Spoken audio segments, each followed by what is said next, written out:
انسان کو خود معلوم ہوتا ہے میں کتنے پانی میں ہوں، کہاں کھڑا ہوں، چاہے وہ لوگوں کی زبانیں بند کر دے گا، دلیل سے، برہان سے، ایکسپلینیشن سے، ریشنلائزیشن سے۔ آپ دلیل کے ساتھ نہیں، یوں نہیں ہے، یوں ہے، میرا جو کیا تھا تو اس لیے کیا تھا، یوں نہیں کیا تھا، میری نیت دیکھ تھی۔ آپ نے لوگوں کی زبانیں تو بند کر دی۔ ایک تو یہ کہ اللہ کو دھوکہ نہیں دے سکتے، اللہ کو معلوم ہے کہ تم حقیقت میں کیا، اور تمہارا ضمیر بھی تمہیں بتا دیتا ہے تم جھوٹ بول رہے ہو، جس کا نام گلٹی کانشنس ہے۔ یہ کانشنس جس کی کہ اللہ تعالیٰ نے قرآن مجید میں قسم کھائی، لا اقسم بیوم القیامہ ولا اقسم بالنفس اللوامہ۔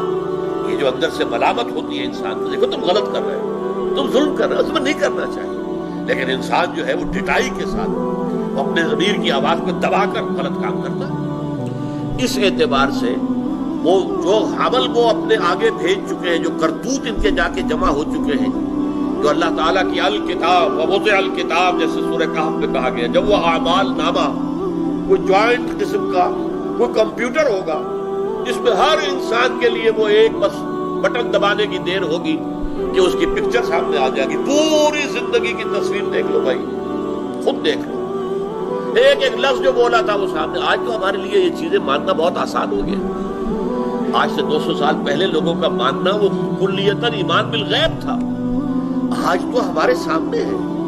آپ بٹن دباتے جو مر چکے ہیں ان کی آوازیں سن رہے ہیں، ان کے گانے سن رہے ہیں، جو بھی گلوکار یا گلوکارائیں مر چکی ہیں ان کے بھی گانے آپ پر ٹیلی ویژن کے اوپر ریڈیو پہ سن رہے ہیں، اس لیے کہ وہ سب ریکارڈ ہے، فلم موجود ہے۔ تو ہر انسان کی زندگی کی مکمل فلم، اور جو جو لفظ بھی ما یلفظ من قول الا لدیہ رقیب عتید، جو لفظ بھی زبان سے نکلا ہے وہ محفوظ ہے، ریکارڈڈ ہے۔ وہ لا کر میدان حشر میں رکھا جائے گا، وہ جوائنٹ کمپیوٹر، بڑا کمپیوٹر، سپر اور سپر سے بھی سپر کمپیوٹر۔ آج کل تو بحث دنیا میں سپر کمپیوٹر کی ہے، جو امریکہ صرف اس کی ٹیکنالوجی اپنے پاس رکھنا چاہتا، کسی اور کو نہیں دینا چاہتا۔